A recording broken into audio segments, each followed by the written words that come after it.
everyone, hope you're having a fantastic day. I got a super good, extremely steamy book today, and this book also features a mental health issue, specifically bipolar disorder, and it was actually very well handled in terms of how the author described it from the character's perspective. It was really interesting to read.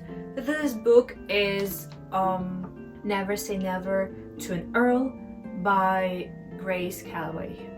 So in this book, the two characters are St. John, which is not his actual name, I think it's his nickname, and the girl's name is Polly.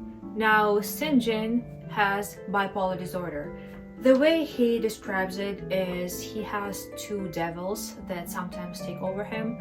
The black devil is the manic phase. That's when he becomes almost crazy. That's when he gambles. That's when he does, like horse races. That's when he does a lot of, how do I say it? Sexual stuff. And we actually have reference to him with him being with 2 women, 3 women, and still not having enough. And he also drinks a lot. That's what the black devil does to him. Now, the blue devil makes him pathetic and worthless, in his opinion. That's when he just stays in bed and he's not capable of anything. Now, his father, who is the Duke, despises him, wants nothing to do with him, thinks he's mad. So the book starts with St. John is actually being put away to a madhouse. His father says that's for your own good. You need to take care of yourself. I'm only doing this for you.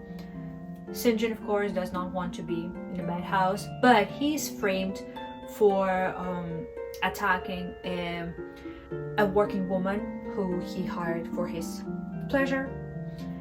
And when he woke up with her, she was very badly beaten up, and she said he did it, but he didn't remember any of that. And he actually believes he heard a male's voice saying, "Hey, let's get it over with," while he's asleep. He believes he was drugged. No one believes him. His father locks him away in a madhouse. So that's how the book starts. Now, Polly actually has a gift. She's able to see people's auras and what they're feeling in the moment. So she kind of sees their feelings, their emotions in their aura. So if someone is feeling, for example, scared, she's able to see that. Or if someone is feeling confident, feeling lost, feeling anger, she sees that. This was really interesting. I have never seen anything like that in any historical romance. At first, I didn't know how I felt about it, but in truth, this actually fits perfectly considering St. John's condition. His bipolar is all about emotions. He feels his emotions really strongly. Even when he's not taken over by those 2 devils, as he calls them, he still feels his emotions strongly, which allows Polly to get to know him. The thing with these 2 is that they are both hiding their so-called afflictions. Polly hides her power, and St. John hides his devils. He runs away from the madhouse and he goes to Polly's brother, who's an investigator, and he wants the brother to help him clear his name. St. John believes he's not mad. He didn't harm that woman. He would never harm a woman. And Polly, because she's able to see his aura, his emotions, she knows that he's telling the truth, and she's desperate to help him. I don't want to spoil the plot of the book. However, throughout the book, we see those 2 falling in love, and they have a very interesting dynamic because they are both keeping a big secret from each other. Polly does not want him to know about her being able to see people's aura, because when she was a child, she was bullied for it. She was called Peculiar Polly. People wanted to keep away from her, so she's scared she will be rejected by him if she tells him the truth. And he is worried about her leaving when she finds out about his two devils. So he's trying to keep that, except she can already see his moods. She doesn't know about the devils. She doesn't know what exactly is going on with him. She can see through his emotions, and she still falls in love. And he, at some point, he asks her like, are you able to read my mind or what? Because she's very accurate with telling him like, hey, I know you're upset right now. I know you're scared right now. But of course, whenever he asks her if she's able to read his mind, she of course denies that.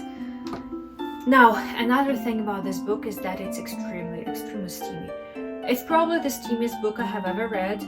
There is so much sexual tension between the characters. There are a lot of spicy scenes in the book, and they are really good. The book, of course, has a happy ending. We're talking about historical romance here. There is always a happy ending, thank God. That's what we want. But they do have to make their way to each other, because at some point, St. John, he walks away from Polly because he wants to be alone because of his devils. He doesn't want her to know about the devils. She already knows about them because she can see his emotions. So they have to make their way to trust each other. It's a beautiful story. I love that a mental condition is addressed there. We get to see how it's handled, like from a person's perspective. When imagine you don't know what that is, you don't know what's wrong with you, you know something is not quite right. Your family who knows about your condition think you're mad. They're trying to put you away in a madhouse, and this is also something you have to keep away from the society. So it's very interesting how that is handled, and the level of steam in the book is just next level, so I definitely recommend that. I rated that book 10 out of 10 on my personal scale, and on Goodreads I gave it 5 stars, of course. I highly recommend this book. Again, very steamy, addresses a mental health issue. This book is part of a series, and it's like book number 5 or something. I think it's a very long series. It's the only book I read in the series so far, or maybe I should say it's the first book in this series that I have read, and it goes well as a standalone. I don't feel like I was missing something. I got hooked pretty much from the start, so this was a good read. I recommend it. Give it a try. If you already read it, let me know what you thought about it. If you have any questions, let me know. I can make another video talking about that. And if you want me to review a specific book, please let me know. I love reading. I have lots of free time. I will read as many historical romances as I can. I will see you in my next video. Make sure to give me a like, and please subscribe, because I'm trying to find more friends who love historical romance. I want to talk to my people. Let's discuss. Thank you. Have a great day.